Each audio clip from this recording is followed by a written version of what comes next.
Well, hello and welcome to our student panel on Level 3 Tasting. I'm Jess Helfand, an instructor with the Napa Valley Wine Academy, and I'm thrilled to be joined by four of my favorite past students to talk about their experiences with tasting.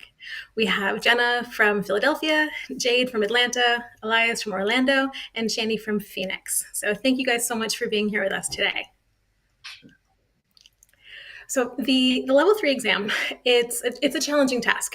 To be honest, most people tend to struggle more with theory than tasting, but tasting can be tricky in its own right. We've all sat an exam before. We've all had a written exam before in our lives, but most students sitting for the tasting exam is just a brand new experience. So to start us off, I'd love to talk with each of you about your experience with tasting before you got to level 3. So Jenna, if you don't mind, if I recall correctly, you are currently not in the industry, nor do you plan to be in the wine industry. Is that right? That is right. Yeah, I've spent my entire career in ed tech, and I work in marketing. And so wine is just a passion of mine that I get to indulge in on the side. And I would say prior to L3, I had some informal tasting through my L2 class, which I had done, through a different provider. And then I had done just some professional development that wasn't necessarily WSET related, but L3 for me really represented the first time that I was expected to systematically be able to analyze wines. And that was just a really different skill set that I had to lean into. Of course, it's something we all have to learn, right? Elias, you're kind of in the similar boat. If I recall, you're an infectious disease specialist. Is that right? Right. I'm an infectious disease physician. So Um, not in the industry at all. At least I hope not. But what sort of but tastings did you it do before was, level 3? yes, I'm an infectious disease physician, and wine is a hobby of mine, and I'm very passionate about it. Started like 10 years ago, and I did level 1 and level 2 earlier, but during COVID, since we're talking about infectious disease, was this is when I had the most stress. I was like, I need a vent. I need a way to, distract myself. And this is what I did at level L3, which was the the most advanced out of one L1, L2, and then you jump really a big jump to L3. But before that, I had never done like professional tasting. It was me and my friends. We'd go just pair some wine, but we never dissected the wine the way we do in L3, right? Every structural component and all that, and Sure. then analyze it, talk about it, and evaluate it to that depth. But that was it. So I would call that more of a drinking than a tasting, perhaps. That's true. Yeah. Sure. So awesome.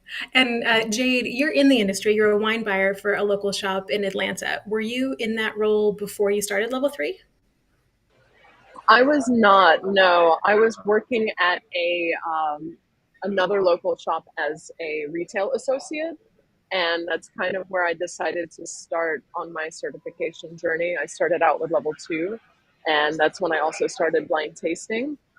The group that I was a part of, or I'm still a part of, it started out very CMS heavy. So Sure. a flight of six, three white, three red. You call them what you think they are at the end, which is quite different from level 3, which is really just an analysis of the wine, and you don't have to call it. So yeah, that's where I started out. That's awesome. And Shannon, you transitioned into the industry after level 3, right? Yes, correct.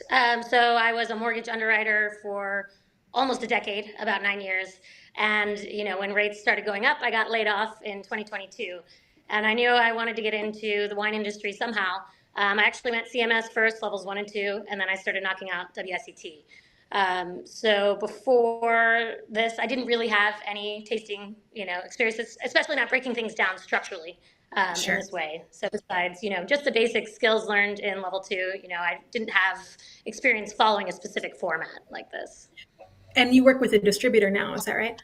I do, yeah. I'm a wine sales rep for the Estates Group, which is the fine wine division of RNDC. That's awesome. So I imagine you now taste for work pretty extensively. So Yeah, all day, every day. yeah, It's first pretty worst awesome. thing. So that's Yeah. great. So I've long said that tasting is a skill and a learned skill and a perishable skill.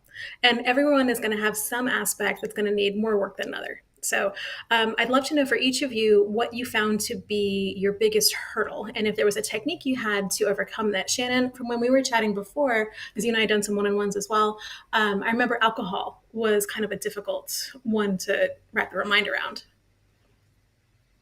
Yeah, for sure. I think alcohol was definitely my biggest hurdle then, and it's still one that I'm actively working on. It seems like with other structural elements, especially with the way the WSET wants you to call things acid, tannin, it's a little bit more clear of what they're looking for. And with alcohol, I didn't know where I was supposed to feel it. Some people say the chest, some people say they feel it in their nostrils. Just trying to calibrate that with you in our one-on-ones and figure that out was probably the biggest hurdle for me. And I think the way that you had told me to go about it was to kind of do all of my other notes first and then think about this as a big picture and then decide with those elements where the alcohol might be. So See that's what kind makes of the sense. direction.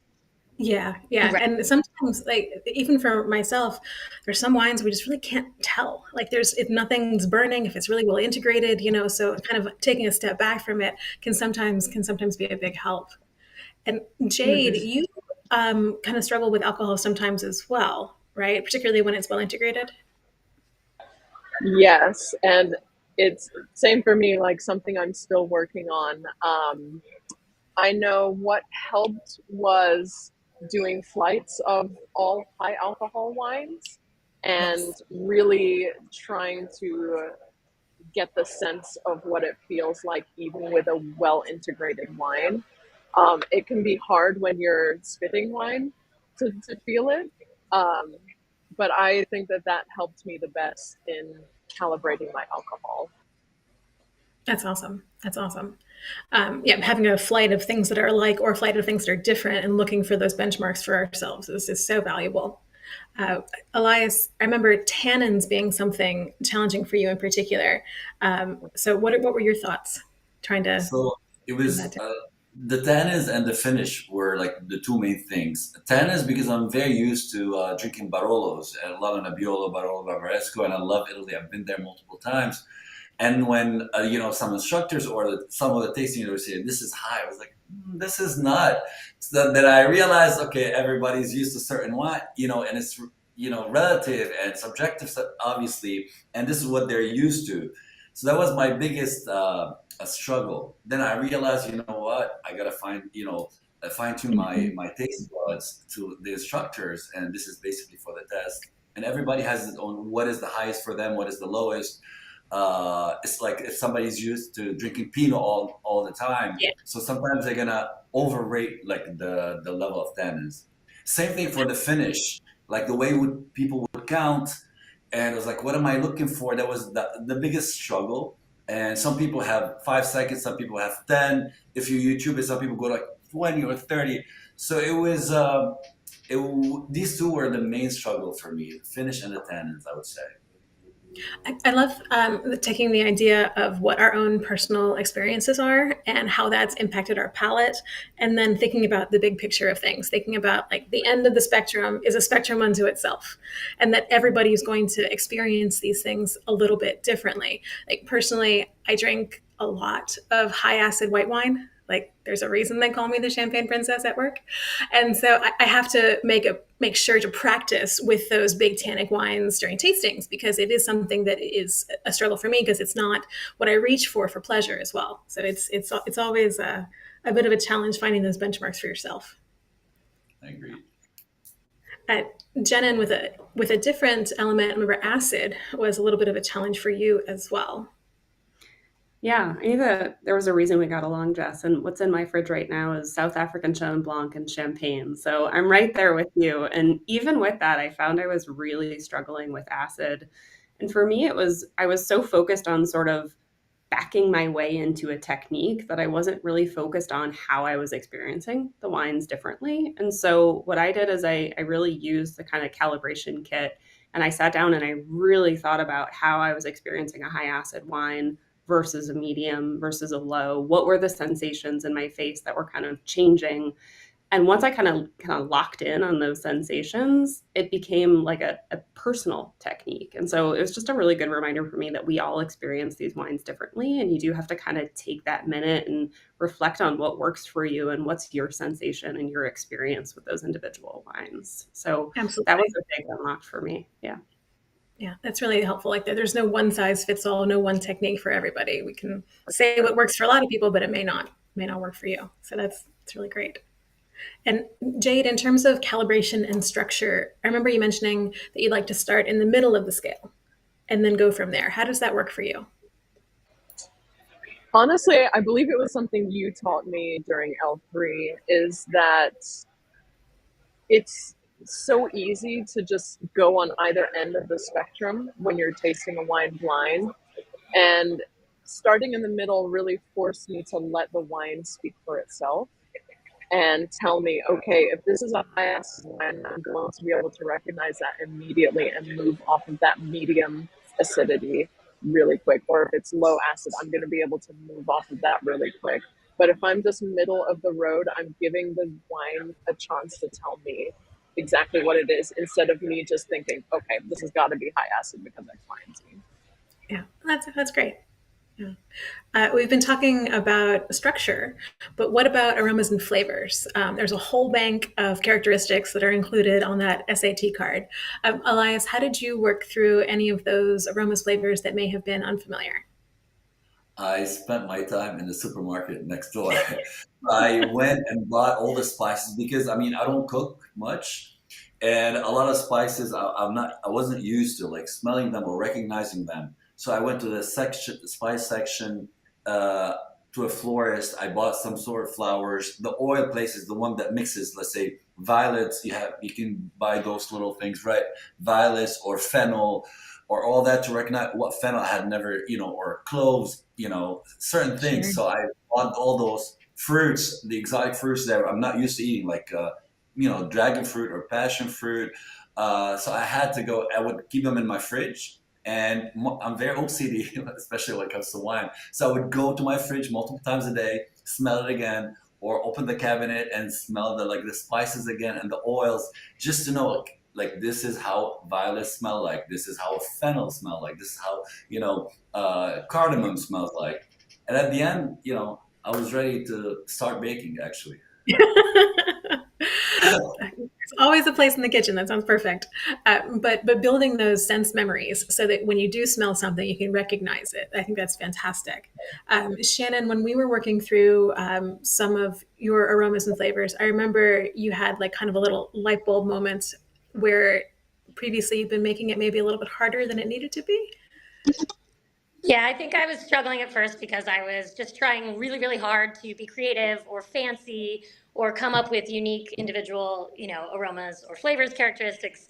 And I wasn't just focusing on what the WSET was asking us to do. So they give you the lexicon and they have, a plethora of choices on there. So uh, I think what the light bulb moment was that you're speaking of, we were supposed to come up with seven, a minimum of seven. And sometimes I was just stuck, I just can't. I got three or four, right? And you had said something about, if you clearly smell one thing from a certain cluster, let's say it's lemon from the citrus cluster. Well, there's probably other citrus in there, right? So if you're stuck, go ahead and write lime, go ahead and write grapefruit, write other things from that cluster. So if you're just using that lexicon, you have multiple things from each cluster and you can fill in the blanks, really had your bets. So Yeah. that was a light bulb moment, made me much more confident and knew that I could come up with a minimum of seven. Yeah, especially for those wines that are just not very giving, but we still need to write something, right? So having something there is really, really helpful. So that's great.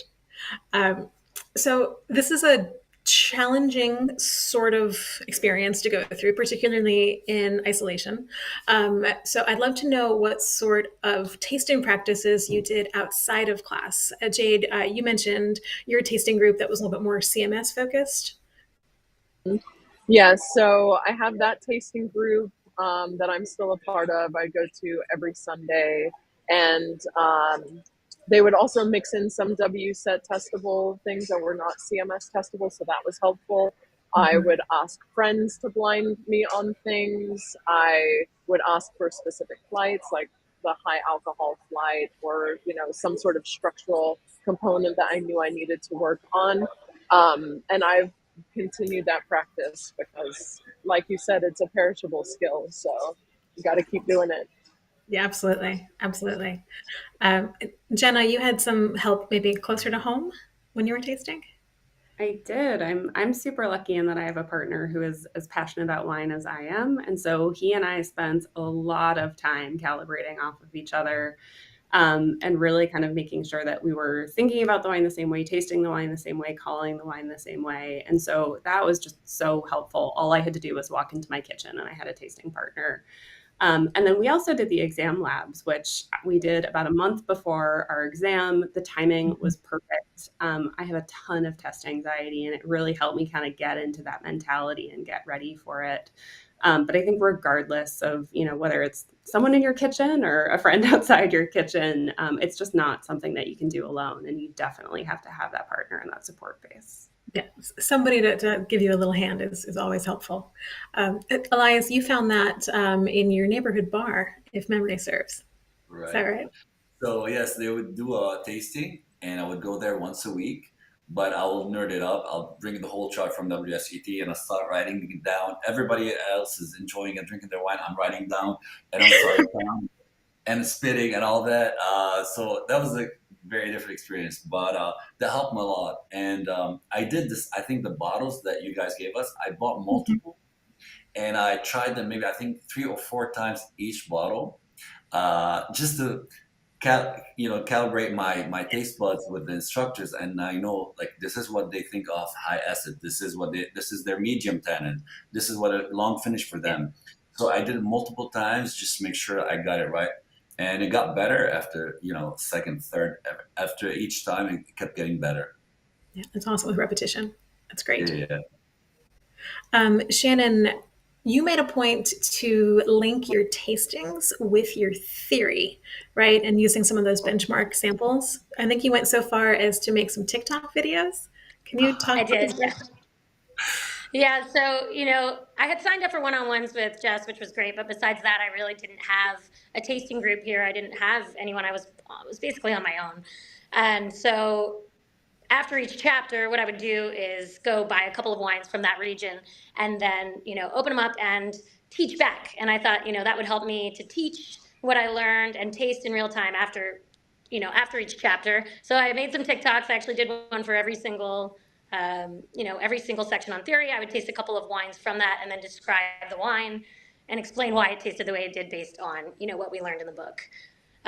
You were a great resource, Jess. The one-on-ones were probably the best. And I know, I was really struggling. I remember now it seems silly, but I could not figure out how to smell petrol in wine. And now it's very clear. But I just said, how do you know, I can't get it. So I remember reaching out to you and asking for, what's a specific wine where I'm going to smell this petrol? Or what's a specific wine where I'm going to get that Lee's contact or whatever it may be. And, you were such a great resource because having the right choice, and then bringing it home and then really thinking about it. Now it's funny, it seems obvious, but But if you don't know, like, and yeah, just being able to go like with a list, or even just going into a local shop where you know that they know what they're doing and say, I'm looking for samples that would show this, this, and this, like, absolutely. Just being able to have those benchmarks. That's great. yeah, So, and I need to go check out your TikToks now. So, but I love the idea of linking tasting and theory, something that I did. My mentor, when I was going through level 3 in diploma, she's actually master of wine now, yay for Caroline. But she had this technique of dry tasting notes. And if you would write down all of the wines that are in the recommended tasting samples. So with level 3, you're given a specification and it says all of these things you should be comfortable tasting. Okay. And put all of them into a bowl, into a hat or something. And then every day take out one or two and make it a habit. And then with whatever's on that piece of paper, sketch out a dry tasting note. Pretend it's in the glass in front of you and see what you can say. And then think about your theory. So just as Shannon was saying, why does this wine taste the way that it does? So what can we say about the climate? What can we say about the winemaking? Just write down what you can about why the wine is the way that it is, and then go back to the book and see how you were, right? And it's great for a couple reasons. One, it's free, right? Because wine school gets expensive when you're buying all these tasting samples. So yay for that. And then you can find those gaps in your knowledge and what might be missing. So anyway, little tidbit to share. So, um, Shannon, one other question for you before we move on is one of the study things that you did, I think, was setting up mock tasting exams for yourself. Oh, yes, I did. So I would, time myself with the 30 minutes and printed out the actual sheets that were provided that you're going to use on exam day. And, I would have my partner pour me a red and a white blind from whatever was in, my wine fridge, and just sat there and mimicked exam environments as much as I could. And it made me very comfortable on exam day. I knew that I knew exactly how many marks I needed to write. And, there was no concern of me missing something in that point. That's awesome. That's awesome. Yeah, We it really worked. say frequently that if somebody's not successful on exam day, it's not necessarily because they didn't calibrate or they're not a good taster. It's because they didn't follow the rules, right? You have to use very specific terms. You have to include all of these elements, right? So all of y'all's preparation culminates in the exam itself. So let's kind of set the stage for what that's like for folks watching this. You walk into the room, and there's one white, one red, and 30 minutes on the clock.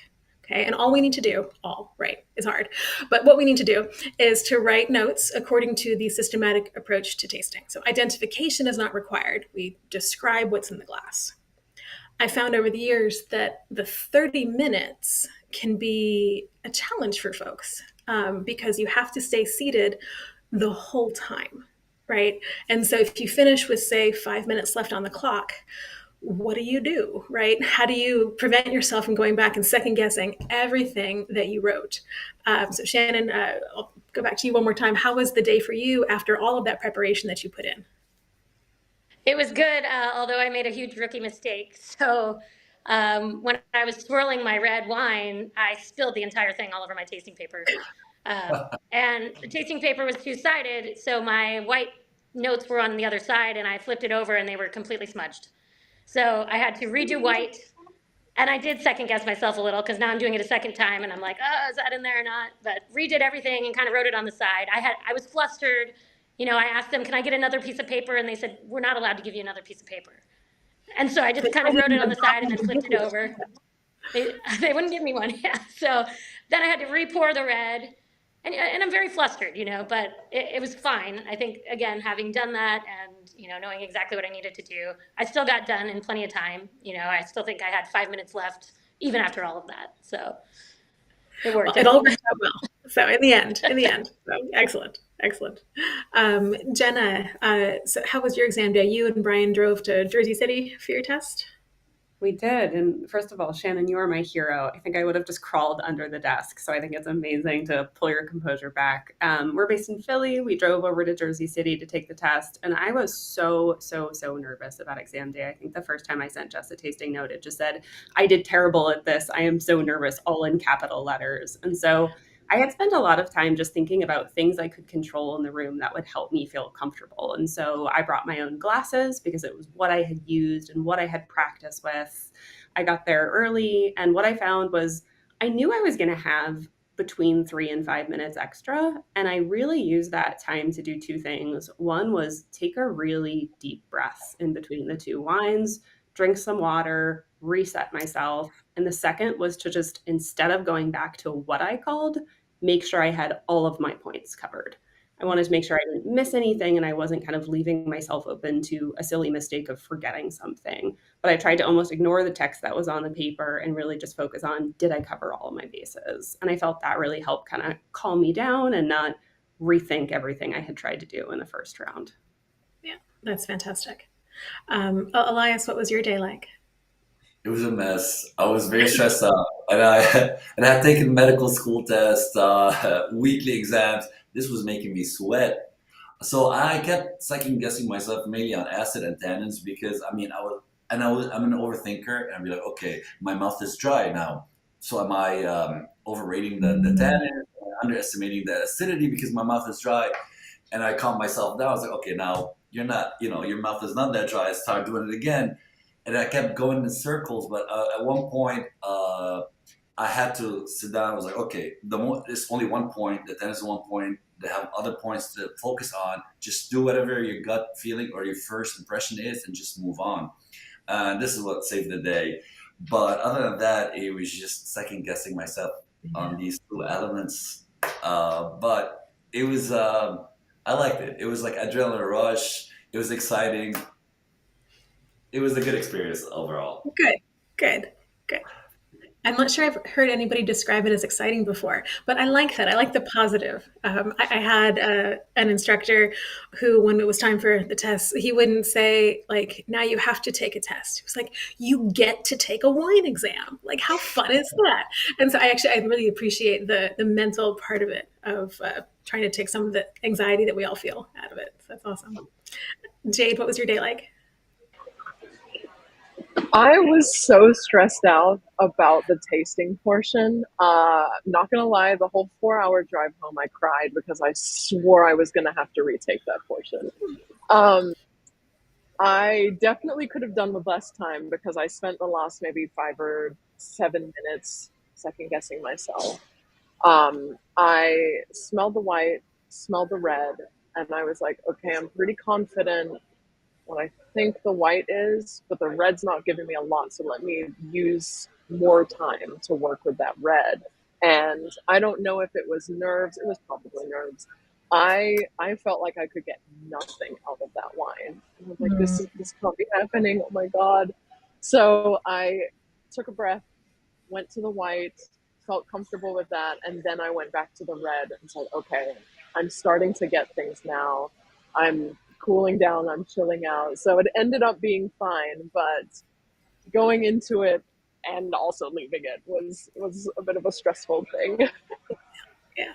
Well, we all put so much into preparing for these things. This is like months and months and months of work. It's a lot of pressure to put on yourself for 30 minutes, of tasting. So for sure. So we've talked about the importance of not leaving any elements off. Are any of y'all acronym people? Like to have a S for sweetness, A for acid, T for tannin, that you would maybe write in the margin so you wouldn't forget anything. So being an acronym person? Jade, you are? Yeah. I was for that just to make sure that I hit all of those structural components because it can Mm-hmm. be easy to leave off something like finish. Yeah, sure. But otherwise, with like theory or something, not Yeah. big into acronyms. Yeah. Yeah. What worked best for me, and still to this day, I guess I'm just very brainwashed by WSET, is that I do everything in the same exact order every single time in practice. And then come exam day, I don't leave anything off because I know all the same like flow of it. That's what works for me. So my other broad question here is, did anybody do a palate cleanser before your exam? Jade? And everybody? I think I Yeah. suggest this. So. Everyone before my exam was drinking coffee, and I'm like, how? Like, why? I was drinking Sancerre. I'm like, I need to get my Yes, or palate ready tasting. for this exam. Yeah, yeah, Right, right, exactly. yeah. Yeah. But having something, some high acid white wine or Pinot Grigio, just something to swish and spit with before your exam. Because when you drove in from Atlanta that morning or the night before, yeah, like, The night before. okay, but like you're gonna do your morning routine. You're gonna eat breakfast. I hope you're gonna have coffee or whatever you normally do, and then like to get that out of your mouth before you sit down. Yeah, Yeah, absolutely. that was important. Yeah, you guys did the same thing, Elias. You're nodding as well. I did. I bought I think it was a barefoot, either Sauvignon, I don't remember, but white grape, I think it's Sauvignon Blanc or Riesling, cheap bottle. I took it with me all the way, like from Orlando to Tampa, and I started cleansing my mouth with it before the test. And it felt good. I might have swallowed some of it and drank some of it. I bet. I was still stressed out. I needed to relax before the exam, but it did what it's supposed to do. Yeah. I And definitely say that help you cleanse and reset your palate for the tasting. exactly. That first wine of the day, be it 9:45 in the morning or 5 o'clock at night, that first wine of the day is always going to feel more acidic and astringent than it actually is. So putting something in your mouth to kind of balance that out and get your body used to a really acidic product can be a big help. So that's awesome. But now that we're all past level three, I'd love to know how you are maintaining your skills. So, Elias, you're an enthusiast, and I know you're an avid traveler. I see your posts on Instagram, like describing wines and those sorts of things too. I'd love to know what you're doing with it. That's true. I consider myself a wine enthusiast. So right now, so I decided to get on the Instagram. I mean, my friends were begging me before, and I was like, no, it's a waste of time. But now I use it as my wine diary. So I drink maybe twice a week. Every weekend, I open a bottle. I take it with me to the restaurant, and all my friends know me now. They're used to me. So before we start eating and drinking, we do a tasting, whether they want it or not. Most of my friends are not in the wine. So I start talking about it for like 5 minutes. I would call it like wine grace before dinner. So I would Love talk it. about the wine. They have to listen or fake listen for a few minutes. I dissect the wine, then I post it, and you'll see my Yeah, post obviously. It's like right. yeah. So I talk about each wine, and before I do that, I know. Let's say tomorrow I'm taking Pessac Léognan. I would read the chapter, the Bordeaux chapter. I refresh it. Mm, Producer. So every wine region, I read again before I post it. This way I'll stay up to date. And I do a lot of wine regions. I travel every 2, 3 months. So let's say I went to Argentina, I went to Chile, to France. So I read that chapter before on the airplane, during my flight. I reread that chapter to refresh my memory, stay up to date. This way I make sure I don't forget any of those stuff. But yes. Love it. Absolutely. Like putting it into practice, into real life, fun situations. So, Jenna, rumor has it you're considering diploma. I am. Maybe. I swore I would never do it, and also chatting with this group makes me even more interested. I feel like I'm getting lots of good tips. But I think going through L3 and working with you, Jess, too, was just such a positive experience for me that it made me kind of continue to build a little bit of confidence and get more excited. And so my partner, I still kind of do like once a week or sometimes twice a week calibrations. And then we try to just, similar to Elias too, get together with friends and do like a blind night, where we'll just, nobody knows what it is. And we'll try to just talk about it and break it down. And even if it's a little bit more informal, it's just like a fun way to keep that mentality alive and that skill alive, and keep the thread going before I officially register for level Very 4. good. Very good. Well, it'll be there when you're ready for it. So, and Shannon and Jade, you are both currently in diploma. So, Jade, would you consider what we did in level three as good preparation? Absolutely. Level three is such a great opportunity to start working on the analysis of wine, both theory and tasting. Whereas in previous levels, it's really just fact recall. With level three, you're starting to put the pieces of the puzzle together, and you're able to speak to the how and why of the what. And you do that to an even greater degree in diploma. I've taken D1, I'm studying for D2 right now, and just already having that foundation was helpful in going into the exams. That's fantastic. Cool. That's excellent. And Shannon, you just started, so you haven't sat D1 yet, I don't think. Nope, not yet. I'm in D1. I'll be sitting the D1 exam on March 6th. Which doesn't include tasting. It's just it is a theory exam. But do you feel like what you learned in level two is helping to set the stage, kind of as Jade, excuse me, in level three is helping to set the stage, like Jade said, for linking that theory to it all? Yeah, absolutely, and especially the systematic or the short written answers. It seems like D1 is going to be nothing but short written answers. So D3 was definitely, or level 3 was definitely helpful to get my mind wrapped around what they're looking for. How to break down those verbs and know how much to Sure. write and what you're talking about. So Yeah. I do feel Oh, prepared. Hopefully, I kill excellent. it. I have no doubt in my mind that you're going to do fantastically. So I have a wonderful. question for Shannon and Jade. Because I debated so much whether I should go for the diploma. Is it worth it? Am I going to learn new things? Would I be able to learn those things by myself? Is it going to take the fun out of it? So I'm still debating, but I didn't want to say it out loud. Like in my head, in my nerdy mind, there's a small part of me that wants to go for it, but I need a little push. What would you say, Jade and Shannon? Is it worth it? I will say Absolutely, it's worth it. Um, just for the sake of me being able to have conversations with winemakers about a very particular and specific topic. Um, this is my first role as a wine buyer, so I've gotten the chance to meet a lot of producers, and I've straight up asked them, like, why do you use this fining agent versus this fining agent? And why do you choose to farm this way versus this way? And just getting to hear, first of all, they're so excited to talk about this stuff truly, which is super cool. They're like, thank you for asking me this nerdy question. But also, like, you get that real world experience without actually being out in the vineyard or out in the winery. You get to hear all of these different ways that winemakers from all over the world choose to make their wine. So I think for that alone, it's been such an amazing and enriching experience and has added so much color to the world of wine, which is already super colorful.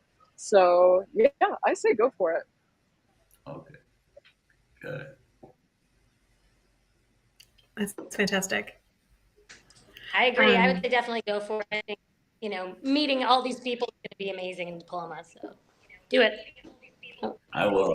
I have I to will consider it strongly. Peer pressure, plenty of it. Sorry. Excellent. You're fine, Shannon. Yeah, just a little video issue. So I think to wrap up, I would love to know what tasting advice you would give to someone starting level 3, or maybe advice you wish, or anything you wish you had known before you started, and just focusing on tasting in particular for level 3.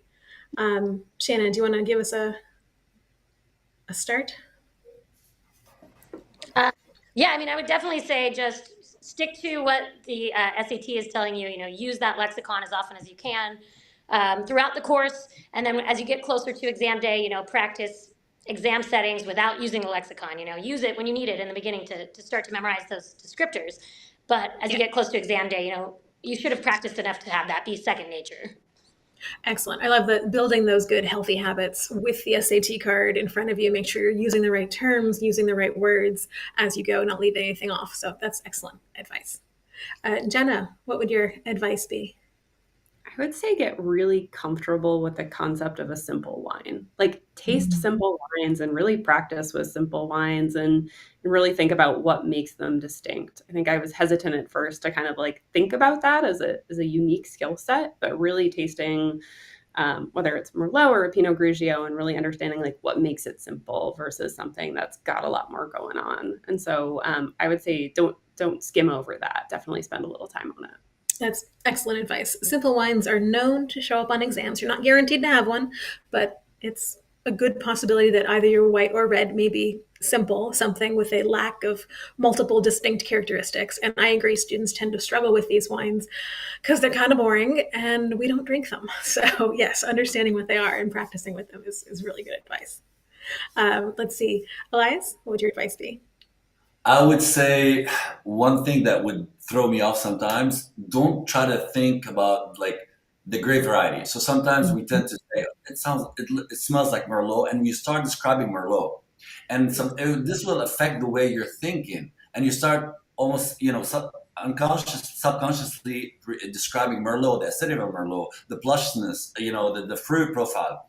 Think more, try to visualize the fruits. Like this is black fruit family. This is the yellow fruit or citrus family. This is the peach and kind of family herbs. Try to think or visualize that. Not try to figure out what the grape. Let's say you say Riesling and start describing Riesling. That will throw you off and will affect the way you're analyzing it and describing it. I think this is one of the most things. And don't second guess yourself a lot. Try to go for whatever your first impression is, go for it and trust your gut feeling. Most of the time, first impressions with wine are the most accurate. Absolutely agreed. Trust your instincts 100%.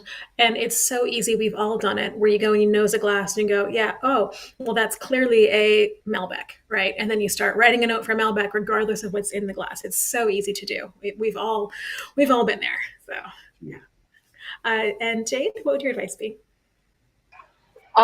Taste as much as you can and pay attention every time you have a glass of wine in front of you, whether it be for study or for fun.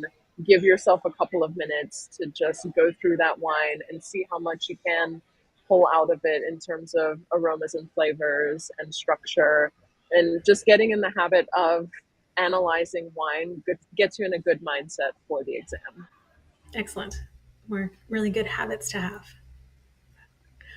Well, friends, thank you so much for joining me today to talk about your level 3 experiences. This has been a pleasure. Pleasure's ours. For Yeah, having Yeah, us. thank you. You make me want to sit for the diploma right now. Like this Yes, atmosphere. sign up. Next You opening better sign up. is soon. Fine. Yeah. Thank you. Thanks, y'all. Thank you. Bye, guys.